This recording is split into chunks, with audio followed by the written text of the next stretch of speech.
Media సమావేశం చేయడానికి ముఖ్య కారణము చూస్తున్నారు.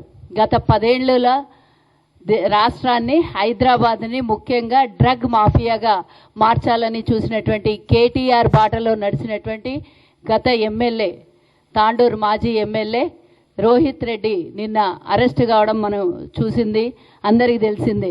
ఆయన విషయంలో తాండూరులో కనుక మొన్న ఒకవేళ అన్ఫార్చునేట్లీ ఆయన గెలిచింటే హైదరాబాద్ ఎట్లా డ్రగ్ మాఫియాగా మార్చిండో కేటీఆర్, తాండూరుని కూడా అదే విధంగా మార్చే పరిస్థితికి తీసుకొచ్చింది. మేమే ఎన్నికలలో ప్రచారం చేసినప్పుడు ఇంటింటికి వెళ్ళినప్పుడు ఎంతో మంది యువకులు, నిరుద్యోగ యువత అందరూ కూడా ఎంతో మంది ఇళ్లలోకి వెళ్ళినప్పుడు మా పిల్లలందరూ అంటే గంజాయికి అలవాటు అయిపోయినరు, లేదా ఇంకో రకంగా వాళ్ళ ఉద్యోగం చేయకుండా ఈ డ్రగ్స్తోని కుటుంబాలను నాశనం చేస్తుండ్రు అని ఎంతోమంది మేము ప్రచారంలో ఇళ్లలోకి వెళ్ళినప్పుడు చెప్పినటువంటి విషయం. మరి శుద్ధపూస మాటలు చెప్పిండ్రు, పెద్ద పెద్ద మాటలు చెప్పిండ్రు. ఇప్పుడు నిన్న అరెస్ట్ అయిన తర్వాత ఏం చెప్తారో, తెలంగాణ ప్రజలకి ఏం సూచన ఇస్తున్నారో గత ప్రభుత్వము ఒక్కసారి ఆలోచన చేయాలి.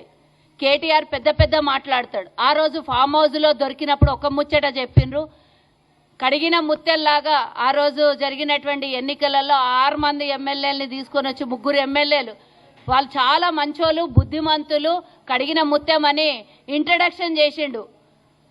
ఇప్పుడు తాండూరులో అరెస్ట్ అయినటువంటి ఎమ్మెల్యేని మనకు తెలుసు, బెంగళూరులో జరిగినటువంటి ఎన్నో వ్యవహారాలలో కేటీఆర్తో పాటు రోహిత్ రెడ్డి ఉన్నాడని మేము గతంలో డంకా బజాయించి చెప్పినాం.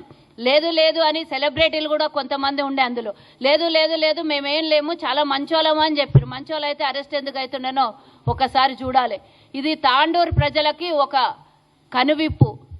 మొన్న ఎవరైతే మున్సిపల్ ఎన్నికలలో బీఆర్ఎస్ తరఫు నుండి ప్రచారం చేసిండో ఒక్కసారి మీ నాయకుడు ఎట్లున్నాడో ఒక్కసారి గుర్తు చేసుకోండి.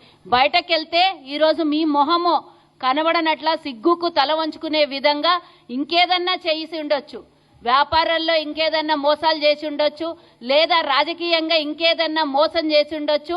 అది పరిపాటి జరిగేటటువంటి తప్పులు.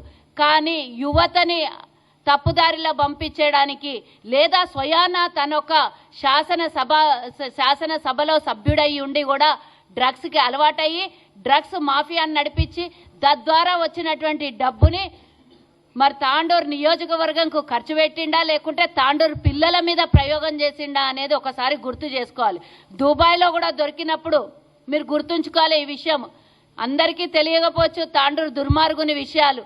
దుబాయ్లో దొరికినప్పుడు ఒక వ్యక్తి చనిపోయిండు. ఆ వ్యక్తి చనిపోయినప్పుడు కూడా బాగా డ్రగ్స్కి అలవాటైనటువంటి ఆ వ్యక్తి, అక్కడ ఉన్నటువంటి వ్యవస్థ అంతా కూడా ఇంకొక సెలబ్రిటీ, ఇవన్నీ నేను మీడియా ముఖంగా ఒక మహిళగా నేను చెప్పలేకపోవచ్చు, లేదా ఈ విషయాన్ని కూడా చెప్పాలంటే సిగ్గుగా ఉండొచ్చు. కానీ ఇవన్నీ తప్పించుకొని వాళ్ళకు ఉన్నటువంటి బలంతోని గతంలో కేటీఆర్ బలం వెనకాల బాగా సపోర్ట్ ఉండి, ఎందుకంటే వాళ్ళిద్దరు మునిగిందే గంగ అనుకునేటోళ్ళు కాబట్టి ఈయన ఎట్లంటాడో ఆయనకు దారిలో ఉండేటటువంటి రోహిత్ రెడ్డి కూడా. కాబట్టి ఒక్కసారి తెలంగాణకి బీఆర్ఎస్ నాయకులు కానీ, బీఆర్ఎస్ సభ్యులు కానీ, కార్యకర్తలు కానీ ఈరోజు ఆలోచించుకోండి. తెలంగాణని గతంలో 10 ఏళ్ళు హైదరాబాద్నే కాదు మా జిల్లాలకు కూడా వ్యాప్తి చెందేటట్టుగా ఎప్పుడు కూడా అప్పుడు ఎక్కడన్నా వింటుంటే మీ పంజాబ్లో అక్కడ ఇంకెక్కడన్నా ఈ డ్రగ్స్ ఉన్నాయి అంటేనే మన పిల్లలు ఆ ఏరియాలకు పోతే భయపడేటట్టు ఉంటుండే. కానీ మన ప్రభుత్వం ప్రజాపాలన వచ్చేంత వరకు కూడా హైదరాబాదుని ఏ విధంగా ఆడపిల్లలకు, చిన్న పిల్లలకు కూడా మానభంగం చేసి చంపినటువంటి రోజులు మనం గడతల్లో గుర్తు చేసుకోవాలి. డ్రగ్స్ తీసుకొని 6 ఏళ్ల పిల్ల మీద మానభంగం జరిగింది, 9 నెలల పిల్ల మీద మానభంగం జరిగింది. ఇదంతా ప్రభావితం ఏం చేసింది?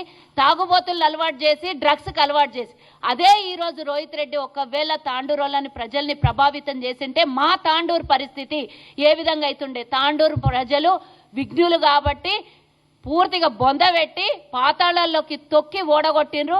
ఇక ఆయన కేటీఆర్ సహాయం తీసుకొని, ఇంకెవరైనా సహాయం తీసుకొని రేపు పొద్దున బయటికి వచ్చినా కూడా తాండూరు ప్రజలు తరిమి కొడతారు.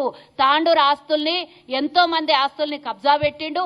ప్రభుత్వము ఎన్నో వెనకటికి ట్రస్టుల ద్వారా ఇచ్చినటువంటి భూములను కూడా దాన్ని అమ్ముకునే ప్రయత్నం చేసిండు. దాని చుట్టూ మరి కంచె పెట్టి ఆ కంచెలోకి ఎవరు పోకుండా కోటలో రాజు కూసుంటే ఎట్లుంటుందో ఆ విధంగా ప్రవర్తించినటువంటి వ్యక్తి రోహిత్ రెడ్డికి ఈరోజు భగవంతుడు అనేవాడు ఉన్నాడు అని ఒక శాస్త్ర అయితే జరిగింది.